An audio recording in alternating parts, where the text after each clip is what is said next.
somehow, even with all the attention to all different kinds of biases that campuses have been involved in, even some say obsessed by, somehow this paper, the Anti-Semitism, has gotten less attention on the American campus and in the European Academy than other forms of bias. And so ISGAP came into being because there are the importance of fighting anti-Semitism, but ISGAP saw its role as fighting anti-Semitism with scholarship. There are other organizations that fight with policy, involved in policy, that do different kinds of work. The focus of ISGAP is to use scholarship to fight anti-Semitism.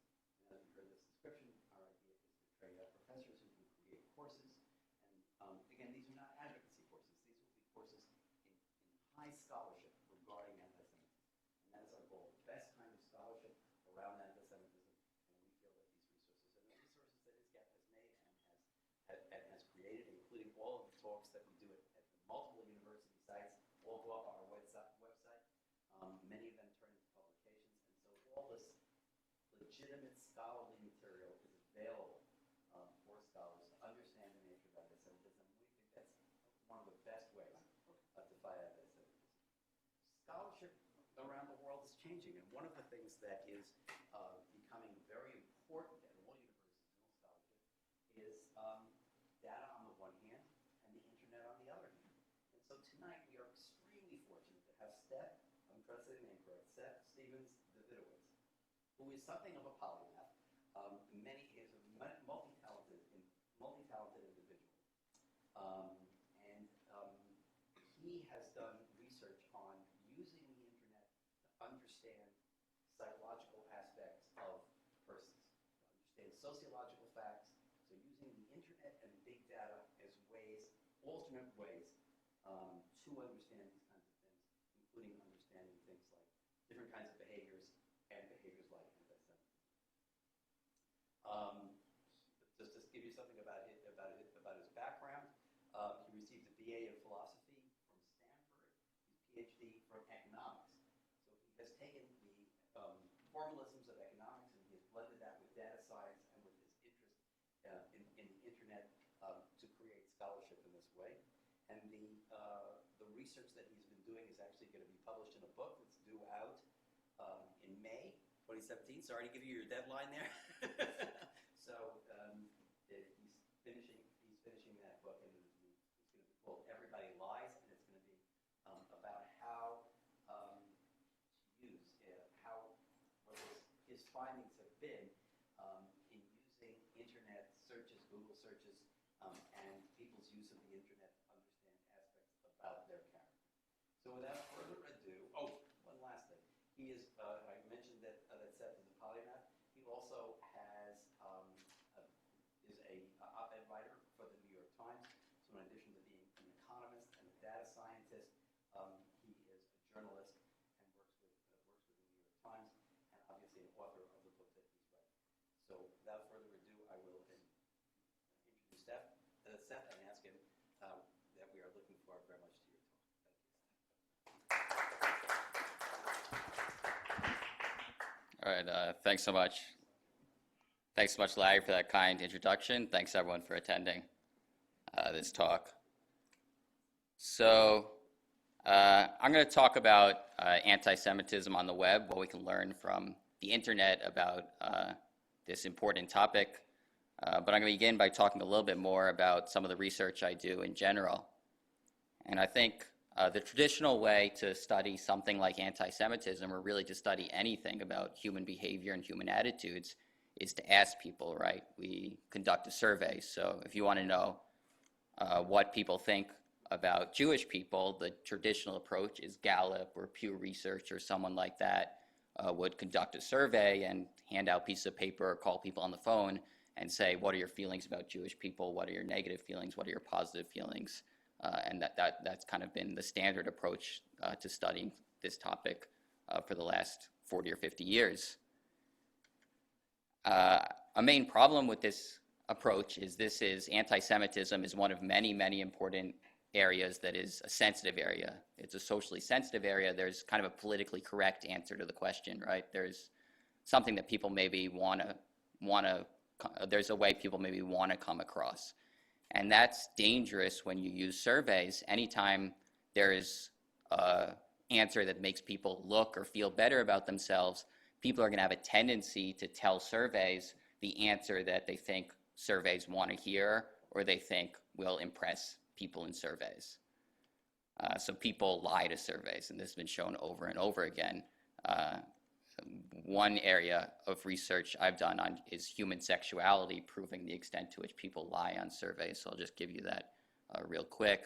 I got data from the General Social Survey, which is one of the main, basically the main source of survey on human sexuality in the United States. It's put out by the University of Chicago every 2 years, and it asks people how frequently they have sex, whether they use a condom, and whether it's heterosexual or homosexual sex.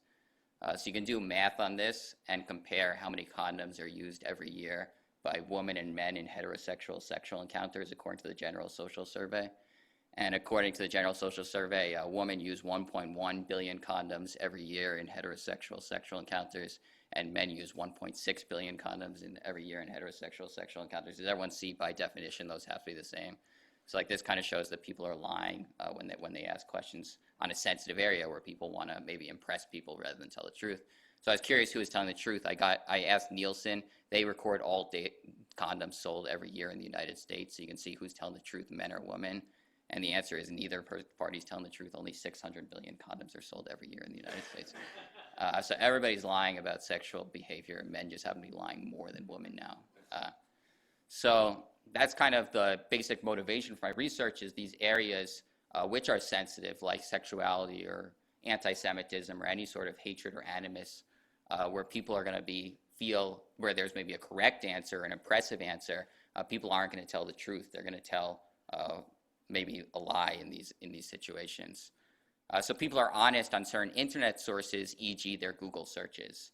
And this is the research I've been doing across a lot of areas. I've studied depression and anxiety and sexuality and racial animus against different groups and anti-Semitism, all by mining what searches people make on the internet, where people have been shown to be much more honest.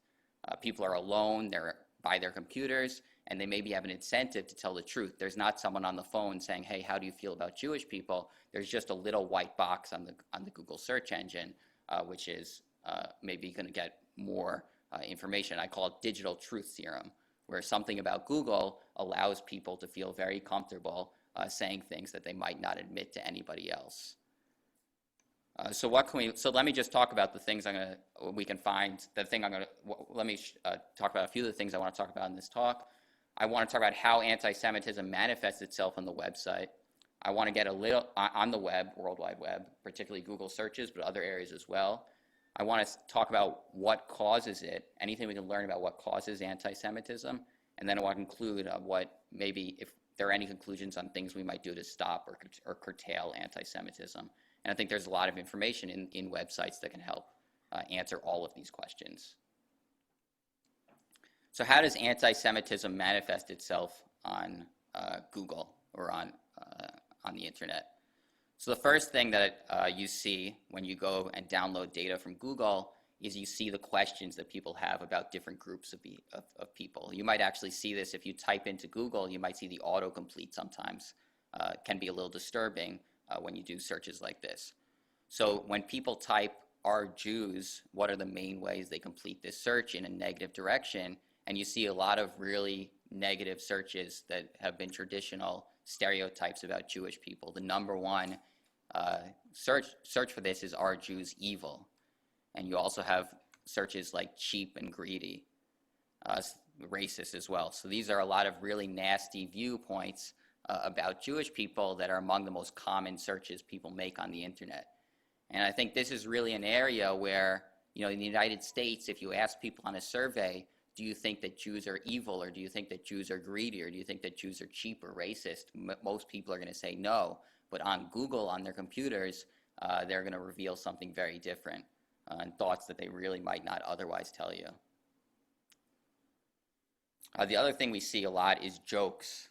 This is a theme of hatred in general, has been long thought to be connected to hatred among groups, and it's one of the most common manifestations of anti-Semitism.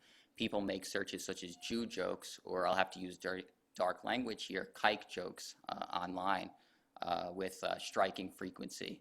Again, on their computer, these might be people who are, would never admit to ever having such attitudes. They may say they have Jewish friends, or they may say they have no such animus, but online they're going to give a very, very different story. Okay, so that's kind of the manifestation, but we can do a lot more with this data. Because Google search data is so big, there are so many searches, we can actually zoom in to every city in the United States and say, how frequently are they making these searches? How frequently are they asking, are Jews evil? How frequently they're making searches like Jew jokes or kike jokes or things of that nature? And we can see where in the United States are people making these searches with the greatest frequency, and where is it maybe lower frequency. And the most striking thing, and I think a very really depressing finding in my opinion, is the high frequency of these searches is in college towns. Places like College Station, Texas, where Texas A&M is, a lot of college students are making these searches at much higher frequency than other groups in the United States, is very clear in the data. And this is noticeably different than animus against other groups on the internet. So if you look at where people make searches that are racist against African Americans, the equivalent nasty jokes about African Americans, such as N jokes or something like that nature, that's higher in places with a lot of older, elderly people, not on college campuses. But Jewish anti-Semitism seems to be lower in places with older people, and higher in places with younger people on college campuses. And I think this suggests that potentially, that's not really great news, right? For Jewish people, these are people who are not going anywhere. They're going to be around and leading our country in the next 10 or 15 or 20 years, and they're people who are making these searches with more frequency than other people. So a lot of the other racisms and a lot of the other animuses are really with people who are dying out, but anti-Semitism is among younger people. And really, I say that, how dark some of this data can get.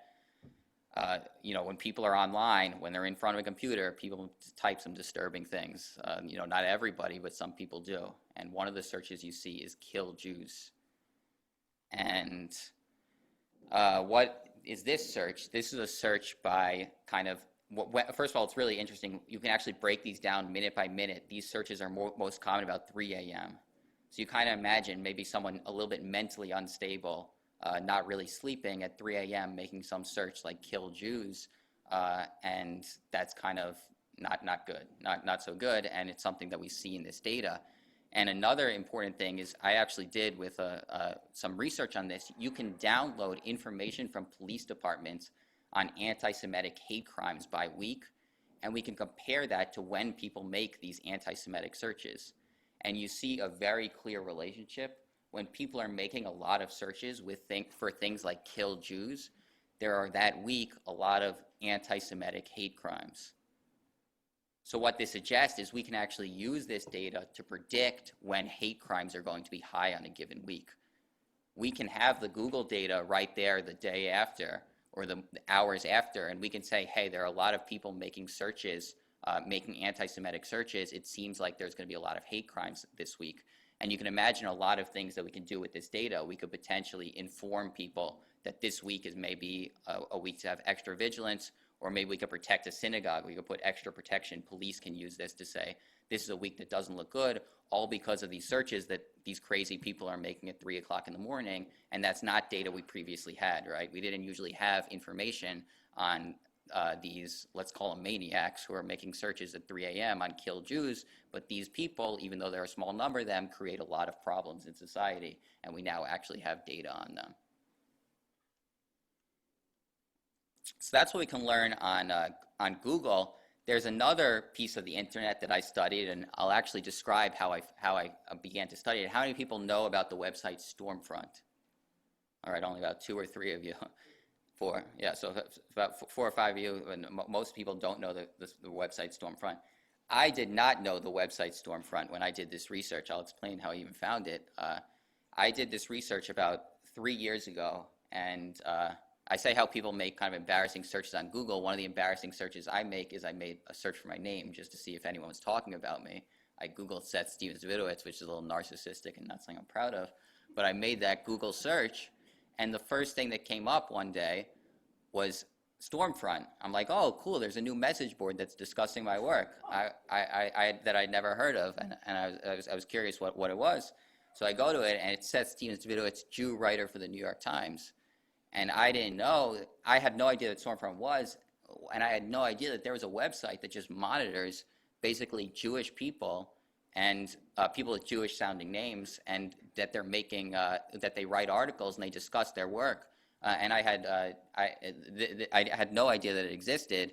So I decided, since I'm a data scientist, well, I'll study this site and actually see if we can learn anything from it. So I scraped the website. I basically used a computer program. I went through Stormfront and went through every single profile to learn what we can learn about people who joined this site that I just learned about because they were discussing my work as part of the Jewish New York Times. And in doing this research, I found a lot more about this site. For example, there are 300,000 visits to the site every month. And it's basically the most popular hate site on the internet. And I had not heard of it. That's pretty big numbers for a site that kind of I hadn't really heard of. So it's the most popular site on the internet. And the first thing I studied when I got all the data on the internet on this site was what groups do people mention in their profile.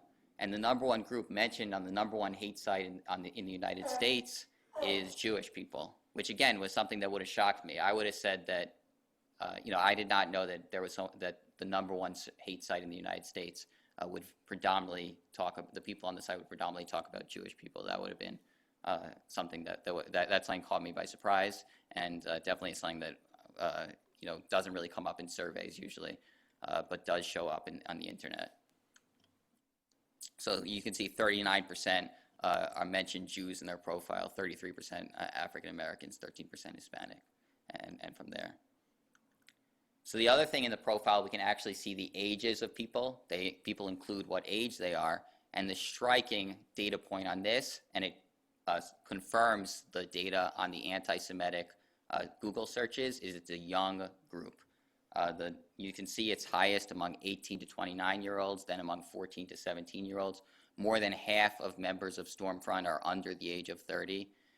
And a little bit of this is the internet is younger, so there's going to be some bias towards younger people. But the internet isn't nearly this young, and social media sites are not nearly this young. This is younger than Facebook and younger than Twitter and younger than Instagram and younger than all these sites.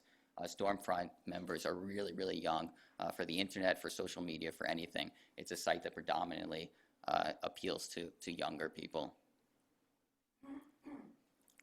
So then the other thing we can do is we can actually use this data to map out what percent of the citizens what percent of the residents of a given state are members on Stormfront. Because for each member, they say where they live. So I downloaded and said how many members there are per capita in every state in the United States. And the number one state you can see is Montana, and also Idaho and other parts of the Northwest are places where Stormfront is highest. So what kind of stands out about these areas? I think, well, first of all, they're places I've never been or lived, and I think that's pretty much similar for for many Jewish people. These are places with low Jewish populations, so there aren't too many Jewish people in Idaho or Alaska or Oklahoma, or places where this membership is above average. So that suggests potentially that one of the causes of anti-Semitism is maybe not being around Jewish people, is not lack of exposure to Jewish people, right? Some of these people may have never grown up with Jewish people and may have never been exposed to too many Jewish people.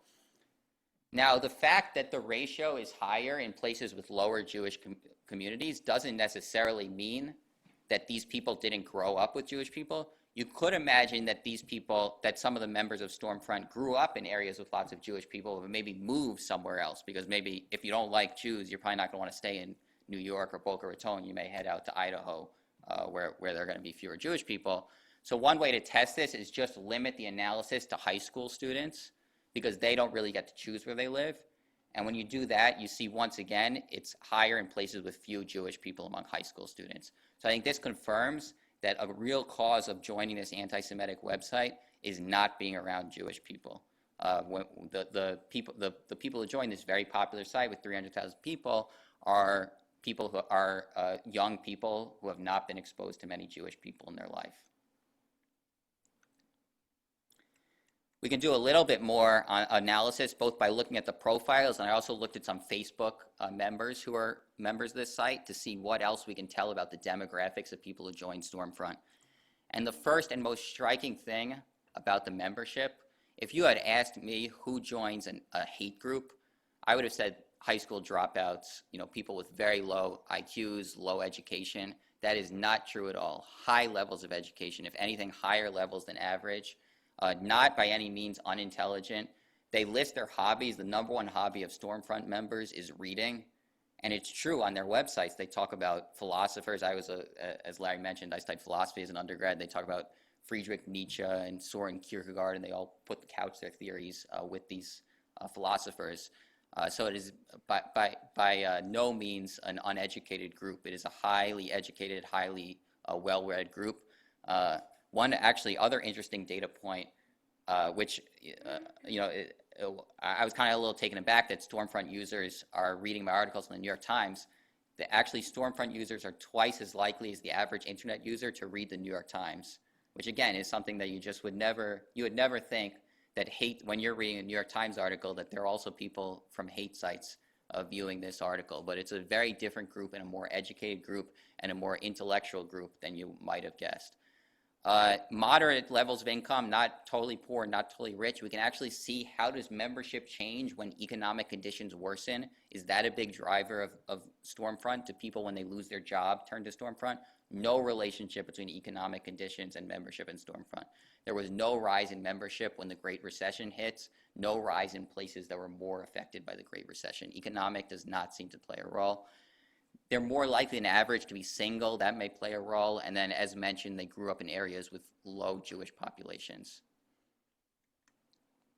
So I think if you talk about the typical member of Stormfront, both by this data analysis, but also just by looking through the profiles and looking at what they discuss, you kind of get the picture, and you see kind of the ways they discuss it. They're basically well-educated, reasonably smart people who are in their maybe early 20s or mid-20s and maybe don't have the best life. They're single, they're unhappy, they're alone, they don't have that many friends. They're doing fine economically, but they're maybe not, they don't have maybe the life they dreamed growing up, where they were maybe going to be huge big shots or world famous or rich or whatever. And then a lot of them say that they heard about Stormfront, some older guy told them about it. So they were kind of in a tough place in their life, and they describe when they introduced themselves that some mentor told them, have you seen Stormfront, and have you heard about kind of this Jewish thing? And then they get addicted to it. In the next 3 months, they're going every day and reading more and more about how Jews are running the world and creating all their problems. So I think it's a pretty, not everybody, but you kind of see a relatively consistent story of young men, maybe from a vulnerable place, who are having a tough life and drawn to this kind of trope. Yes, Dale. Yeah, actually, so that's a good point. So this is a typical member, so it is more male, but it's about 25% woman. So it's not all men.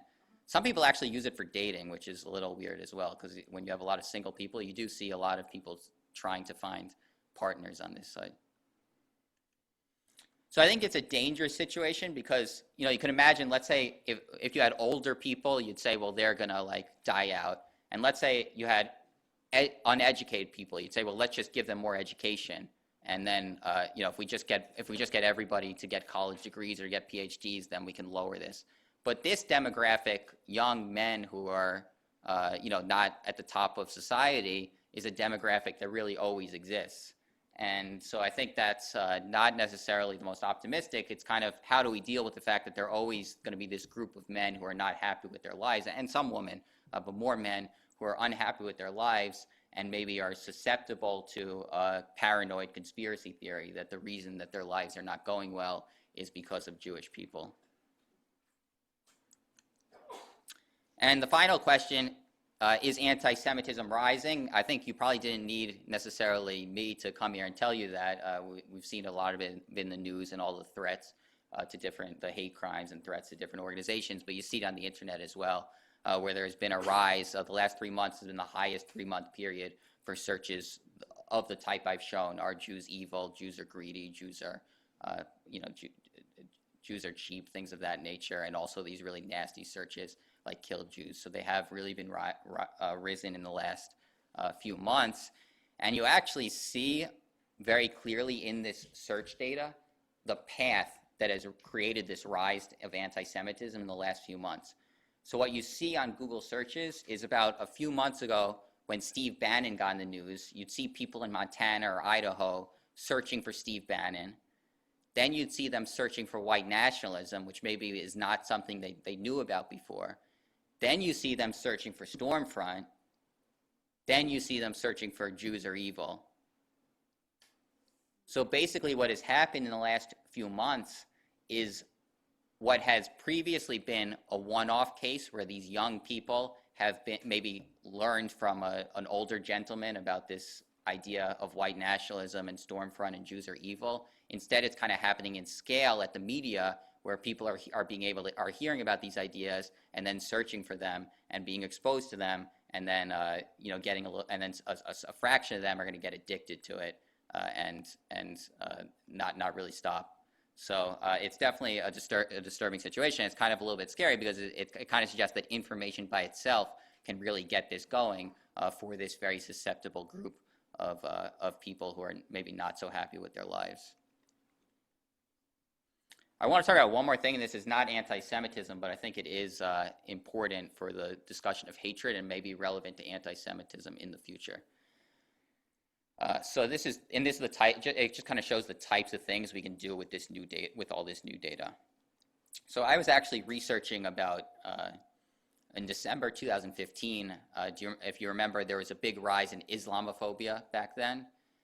It was December 2015. There were 2 Muslim Americans who shot up their coworkers in San Bernardino. And right after this, there was a huge explosion, even beyond anything we've seen on anti-Semitism, of hatred towards Muslims. People making searches like "kill Muslims," or Muslims are violent," or "Muslims are dangerous," or "Muslims are bad." Really, really high search volume, really unprecedented since 2004 when I've been studying this data, of any group being the victim of that much level of animosity.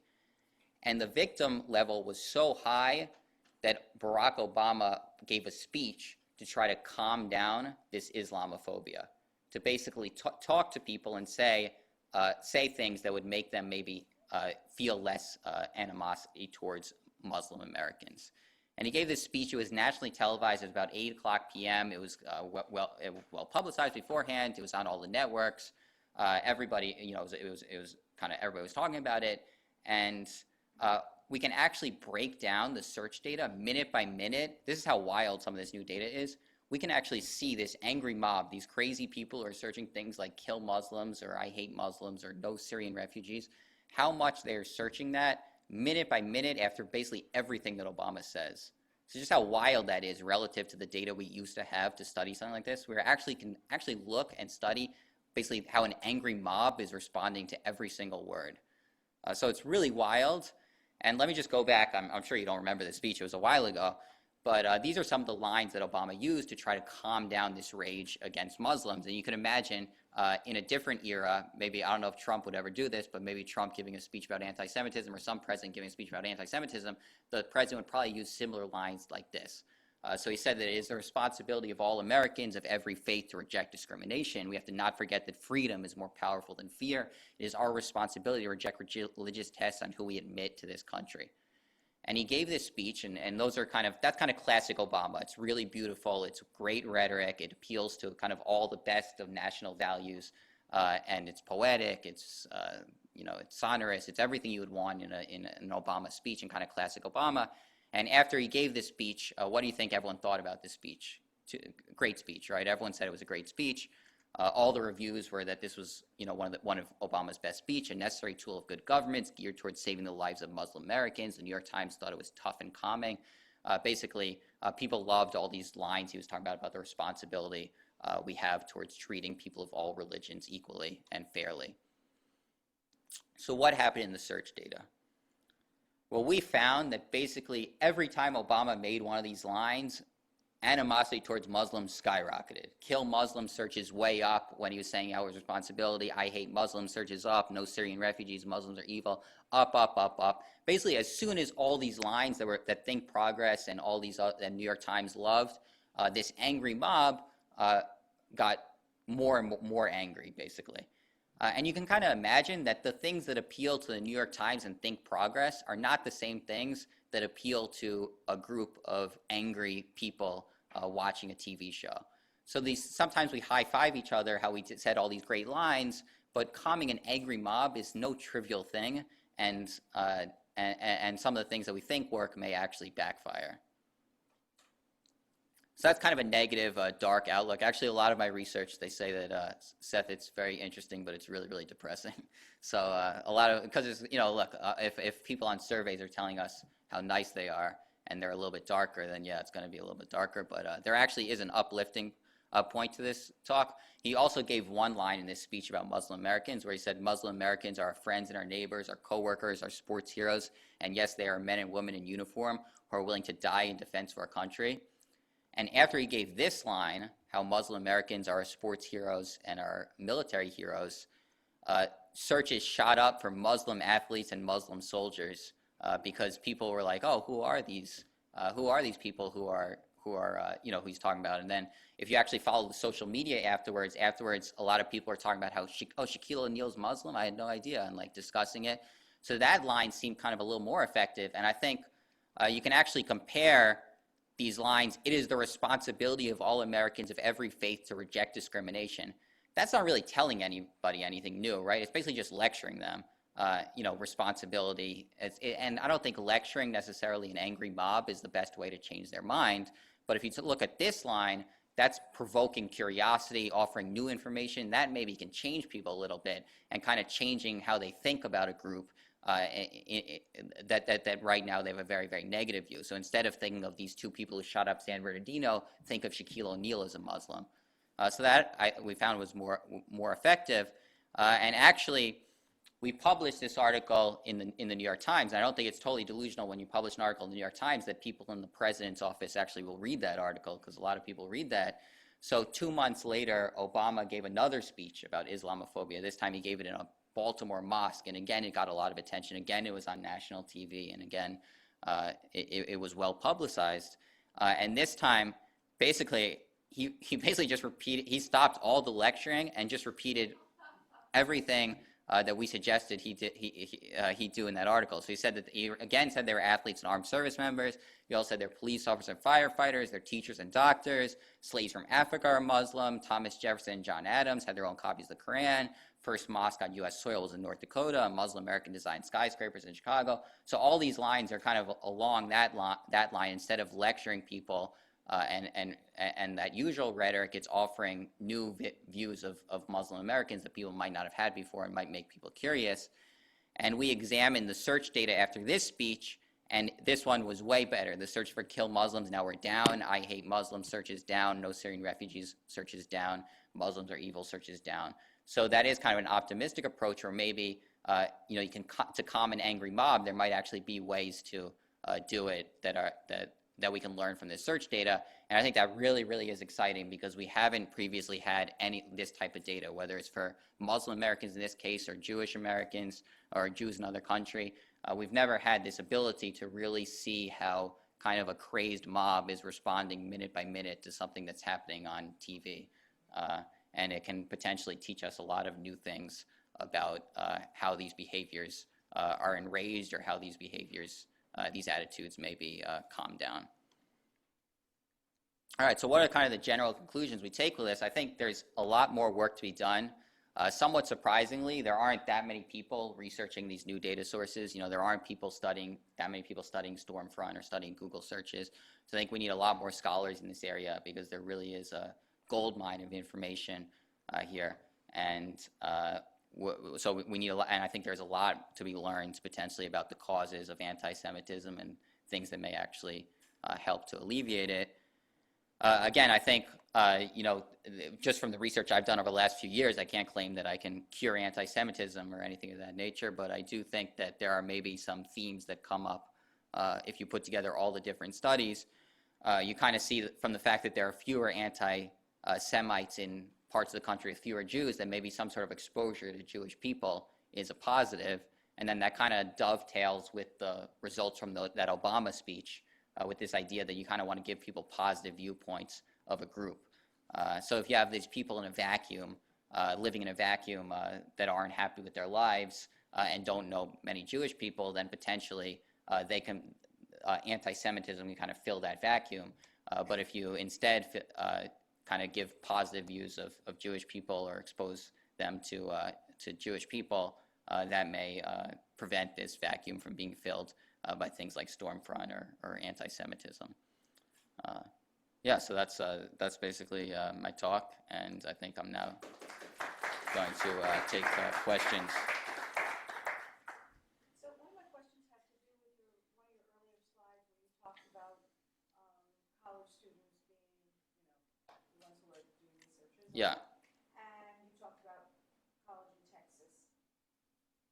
Earlier research had to do with when kids go to college, they're generally much more likely to have a reduction in their attitudes toward the other because they have exposure. One could argue two things. Number one, you go to college with a lot of people who are like you and they're from a similar place, so you may not have that kind of exposure. What you're talking about here is not only the exposure but also information and being able to connect with more positive models.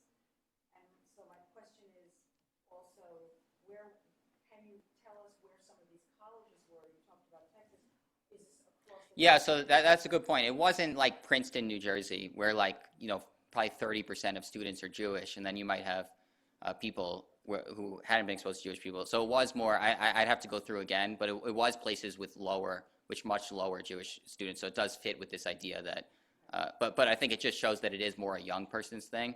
But I think I think it is consistent with this idea of kind of a vacuum, a lack of Jewish people.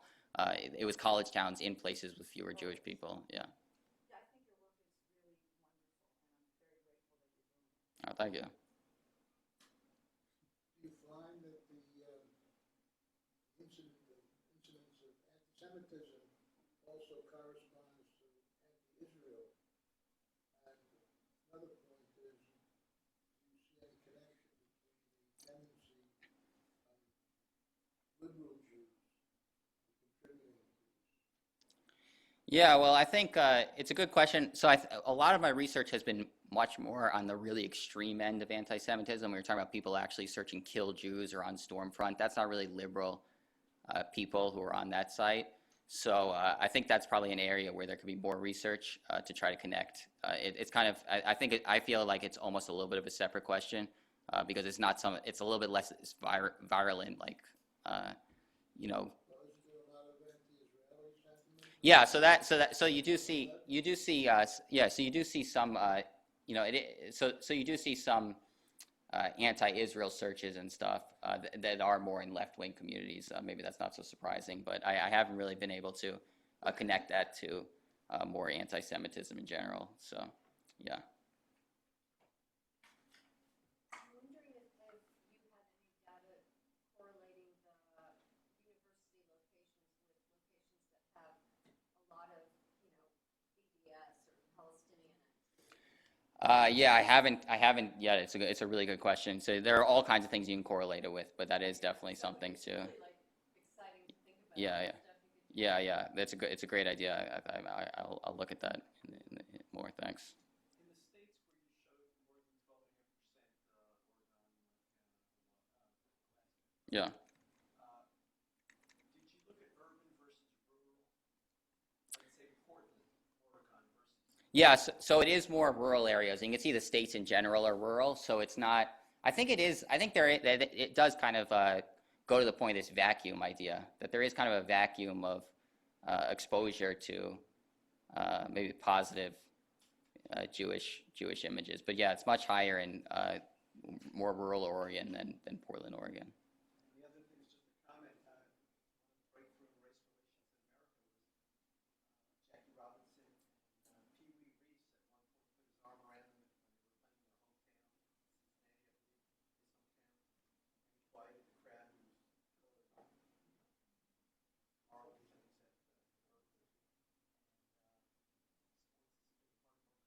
Right. Yeah. It's a great point. Yeah.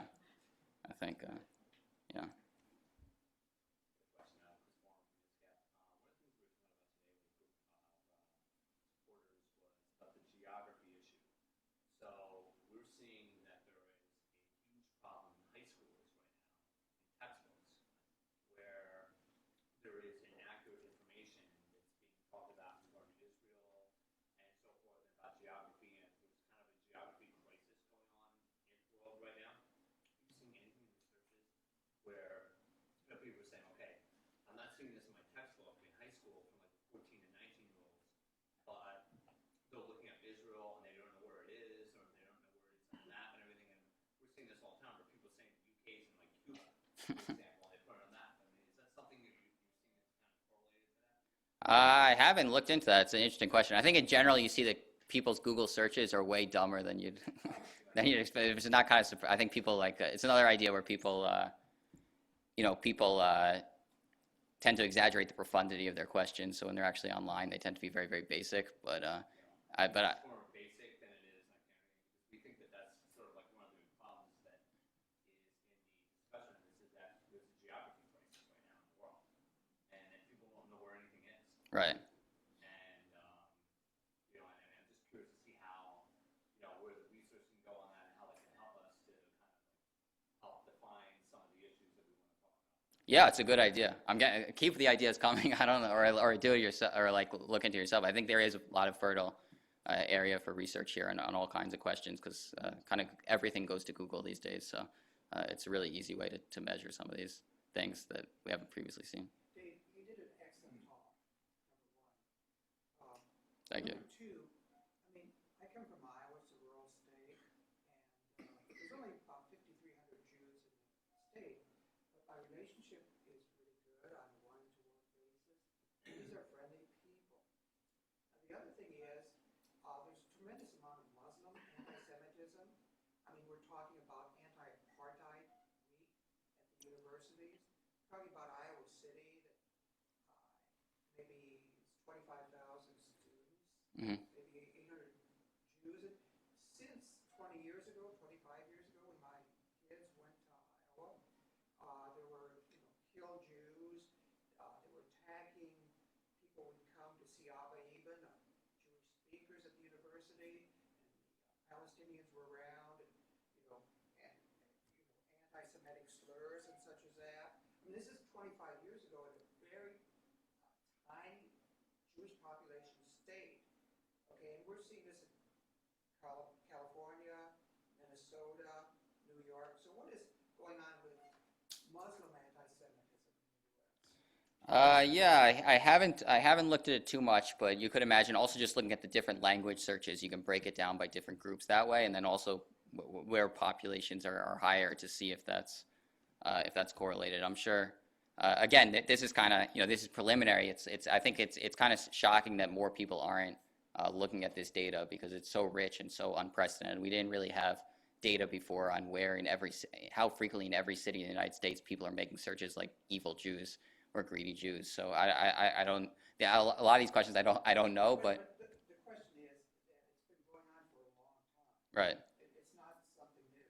I also look at Breitbart every day because I think it's a good news source. Yeah. And there's many Jewish people who say Bannon is not anti-Semitic. Do you read Breitbart? No.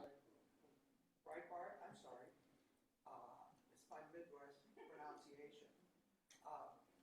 If you read it, it is not anti-Semitic, and there are many Jews who say he is not anti-Semitic. So what's your So I'm not saying that Breitbart is anti-Semitic. I'm just saying that you see a clear progression from interest in Steve Bannon to people hearing about white nationalism for the first time to going to Stormfront to anti-Semitism. So it's not. It may be that Steve Bannon's totally innocent in that, but for whatever reason, that in the news, since he was connected to white nationalism, that led people down this rabbit hole that they hadn't known before. So yeah, it's definitely not. So, can you give us an idea of what your next stages are in your own research? Where you're going? Well, I'm all over the place a little bit, so I don't really know yet. But I do want to do more on this hatred stuff, not just anti-Semitism, because I think all these, there's so much to learn about this area, and it's really, really important. And I just think like some of that stuff, that the idea that you can actually like see how people are responding minute by minute to what people are saying, I think is just so mind-blowing, and like could really change how we understood some of this stuff. So I do want to do more of that, and towards all groups. Some of this, like you kind of wait. It's like I didn't know when Obama was giving that speech. I'm like, oh, let me study how this changes. So some event happens, and I'll be like, oh, let me see what's going on. Or I think after the San Bernardino attack, I'm like, let me see if Islamophobia has changed, and that kind of got me down that one. So I definitely do want to do more in this area, and more on, I think I've probably done less on what causes this stuff than like just measuring it. So I think that's probably really, really powerful, because you have something like, I'm an economist. We have this idea of a natural experiment, which is something that just happens in the world. So like Obama goes on TV, or someone gets shot up, or these things happen in the world, and then just see how people respond to them. And you can do that with this new data to kind of see right afterwards what kind of goes, what happens. Yeah. While I can't say that this is a fact of absolute scholarship, there does seem, and all of us I think will have an interest over time in vicissitudes of anti-Semitism have watched over the last 20 years. I think we broadly have this idea that there's an anti-Semitism on the right, which is, I think, some of what we've seen from the stormtroopers back then. Yeah. Which comes from a particular right-wing ideology, a pro-Nazi white nationalistic ideology, and then. But the other thing, the interestingly of that, it's not a religious one. It's very frequently they're atheists on Stormfront, and like they're very into Charles Darwin and like evolution and like survival of the fittest. But yeah, go ahead. Right, which is I think also true. Yeah. Also true of the National Socialists. Yeah. Also true of the Nazis. There was a lot. So there's that, and then there is this anti-Semitism on the left, in which the anti-Semitism on the left, which sees Israel as colluding with sort of an imperialist agenda, and being part of an imperialist agenda, and sort of partners with some of the more radical aspects of the anti-Israelism coming out of the Islamic world. So there are these two different forms. They sometimes have the same, anti-Semitic mythologies. Ultimately, they join together at that point, but they come from different roots. So I'm just wondering whether those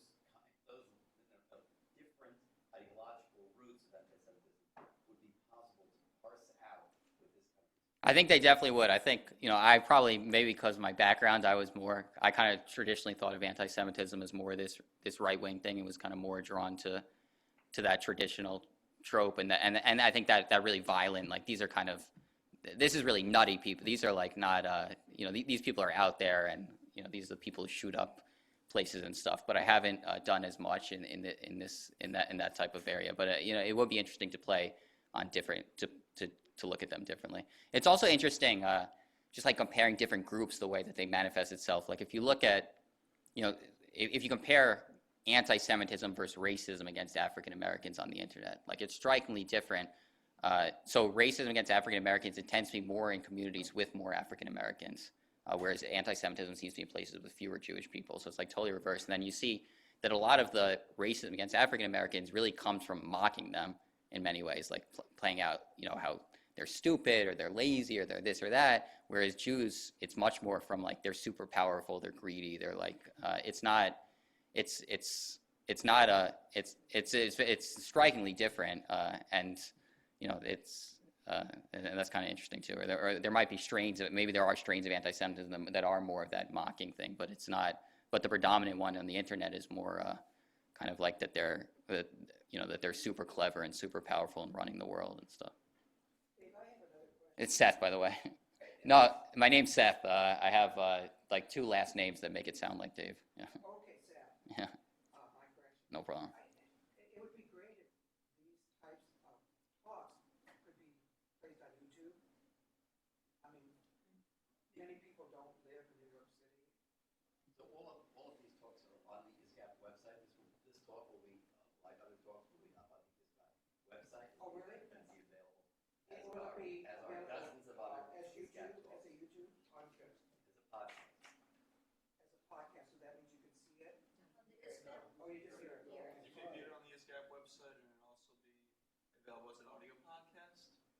So only you 1 to just go 2 to your weeks. ISCAP podcast, is that right? Go to the website, yeah. Okay. You've done a data scrape just like you did at Stormfront.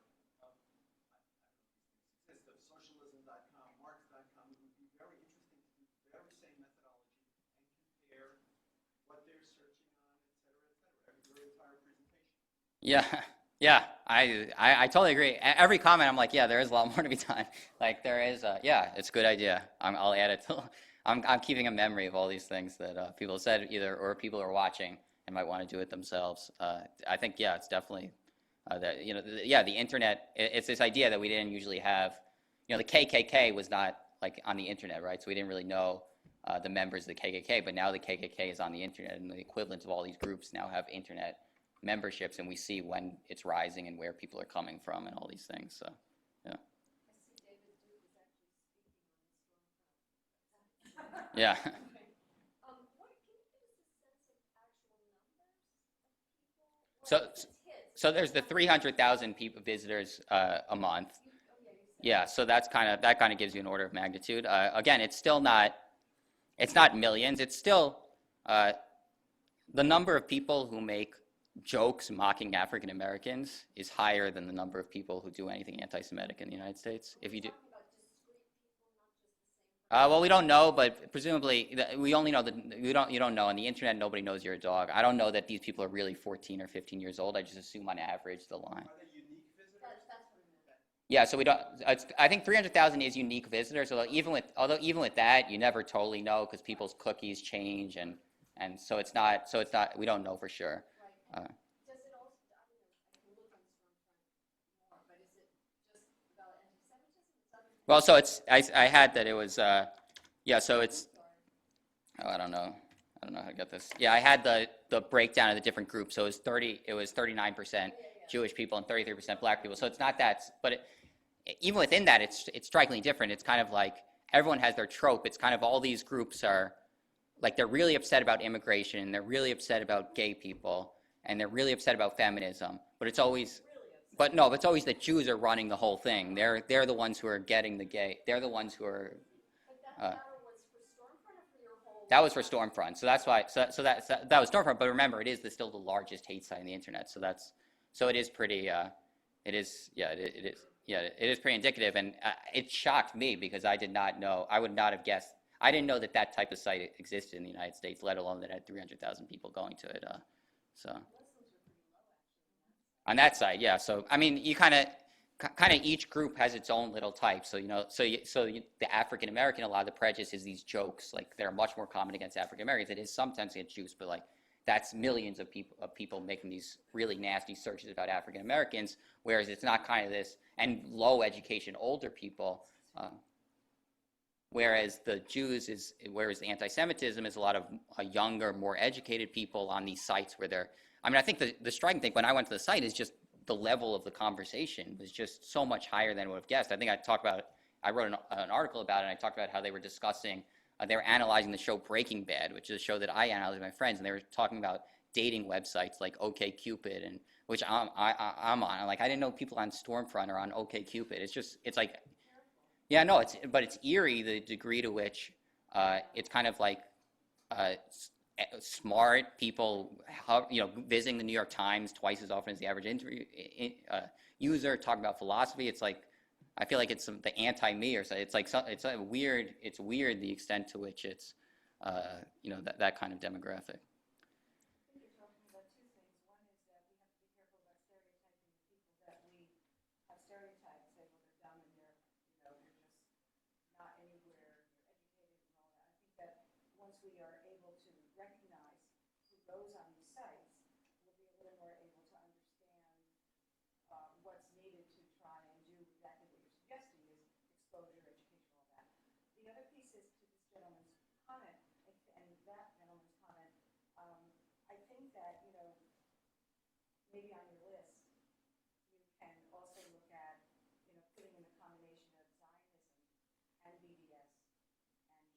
And I think that one of the things, my impression of one of this guy's goals is to really try and understand the nuance of anti-Semitism. Right. It's not just putting justice on Right.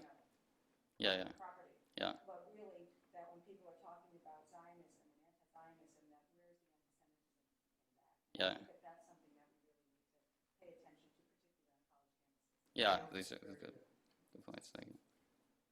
Yeah. Yeah, I want to make 4 quick comments. I'll do this very quickly.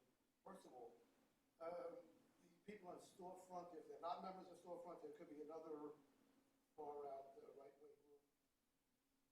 They're highly intelligent. They read philosophers. Maybe those philosophers are anti-Semites, and maybe they're led to reading them. Another thing. Not all visits to kill Jews, or however you want to phrase a thing in Google, are negative. You might get on there for the sake of doing research. Okay. The other thing is, when it comes to polling, you said something about people responding to questions the way they think maybe the pollster expects them to respond. I wonder if the pollster tells them who they are before they ask the questions. So you're not in a position of maybe if you feel a little pressure to respond a certain way. And lastly, I don't know anything about Steve Bannon. I read good, I read bad. I have no idea. And I wonder, and I've read Jewish people defending him, a number of people defend him, not an ounce of anti-Semitism in him. Is it possible that all of the negative stuff and this link here is strictly a media thing? I'm not Is sure. it possible that people on the left are making all of this up? They're making out of nothing. That he's a bad guy. Oh, that Bannon's a bad guy? I don't know. I'm just saying that's the path that people tend to go, but But what's the source? Why do they think that way? Well, there is this connection between Steve Bannon and white nationalism, which There is a connection. I don't know exactly what I don't know what or maybe it's that white nationalists have been associated with him or stuff. I think he also said some things.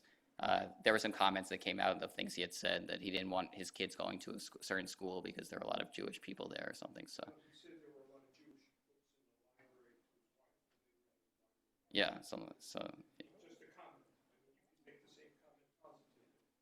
The same people say that Trump is an anti-Semite. Right.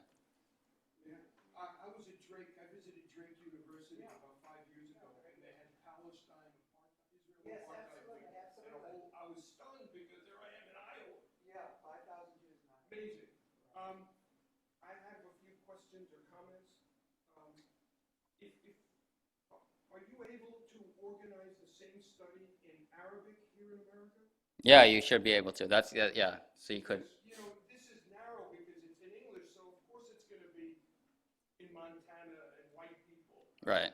If it's not done in Spanish or Urdu or Yeah. Bengali or Yeah. Arabic, I think it has to be done in Arabic here in America because the doors are still wide open, speaking as an immigration lawyer for 35 years. Yeah. And a former immigration officer.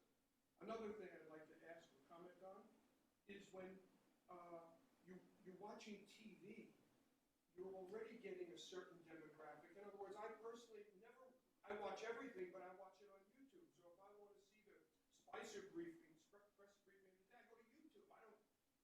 You can't really find it on TV. Yeah. So everything is on YouTube and nothing is on TV anymore. One other thing is, I was wondering if you would try and do the same study on Obama's famous Cairo speech. Just as because here's our president, headed to the Middle East. I just would wonder how that would work out. And my final, I have a website, and there's a difference between a visit, a visitor, a hit, and a user. And I'm lost. I don't know. I mean, I can shed a little bit of light, but visitors, the number can be staggering. It's mind-blowing. 60,000 users in a day on my little website. Well, I'm just talking about visitors. Excuse me, visits. Visits. Yeah. Maybe the same people. The way to look Yes, this is meant to be unique visitors, the 300,000 thing. But again, it could be some people who change their cookies and are, I see. yeah, So, yeah, okay, so I guess I didn't ask any question then, but I just want to make one other comment. yeah. You spoke for 40 minutes, and it flew by. You did a great presentation. Thank you. Thank you very much. Thank you. I actually had two questions, but I first wanted to make a comment. Somebody earlier was talking about how the internet doesn't always have the best questions. I used to do some work on Answer.com, and somebody had once asked, what does a population distribution map show? You sort of wonder, you sort of wonder with the internet. But at the end of your lecture, you were talking about two different types of speech patterns. One where you're lecturing and heckling people to say that we have a responsibility to look after everybody in society, reject discrimination, these sort of broad themes. And then the second one you had point out the heroism or cultural life of minority group X.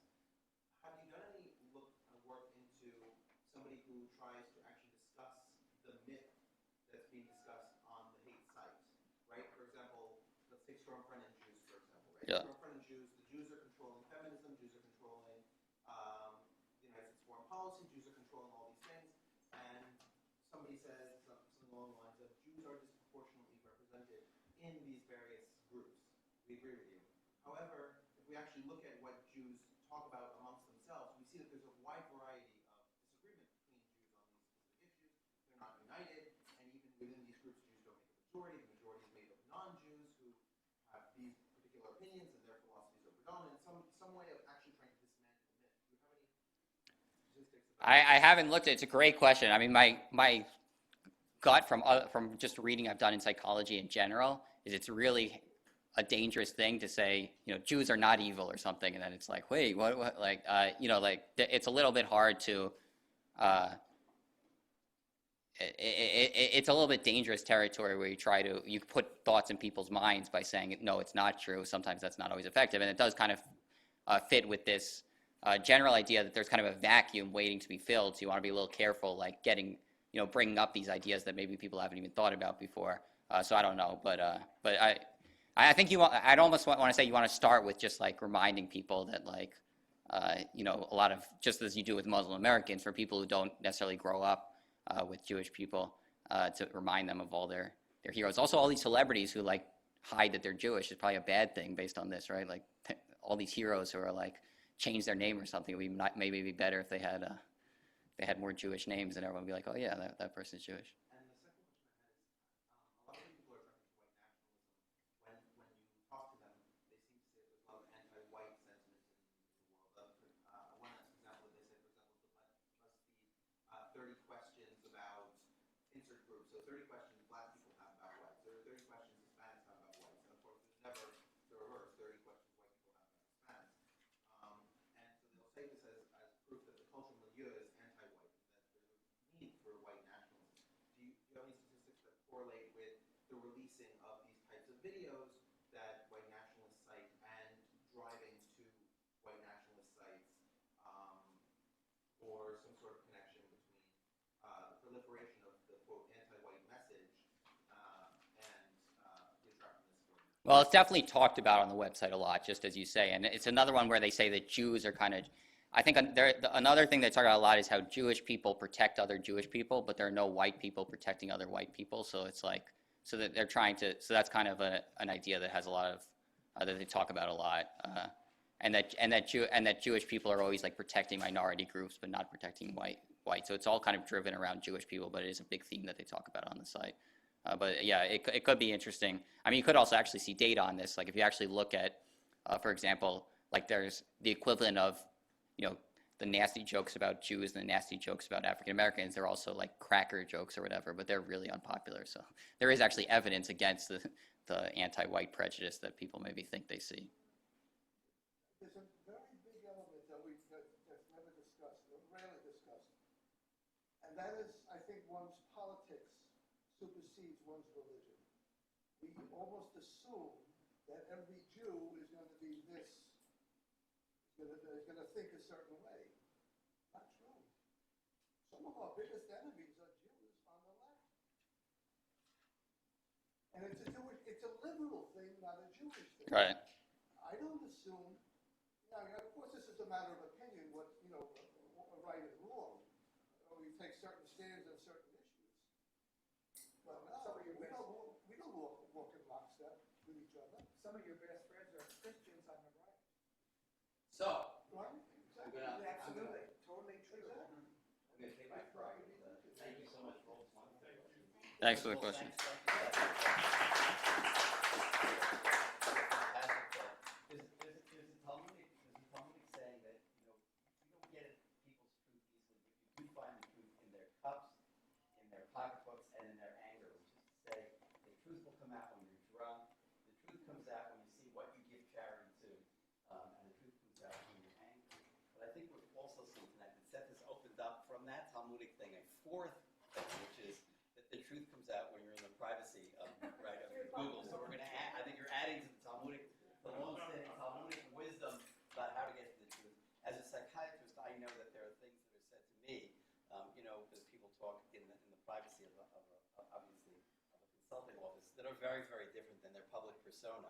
And I think this is a lovely parallel way. I've just met Seth tonight, but I think I, as all of you, are very, very impressed by his scholarship, and we know we're going to see some wonderful things. And we're all going to buy his book when it comes out in May. So thank you all for coming. And, I refer you to the ISGAP website for those of you who like this talk. That the website has lots of talks about this, and I do want to say that I believe ISGAP is becoming one of the preeminent sources for solid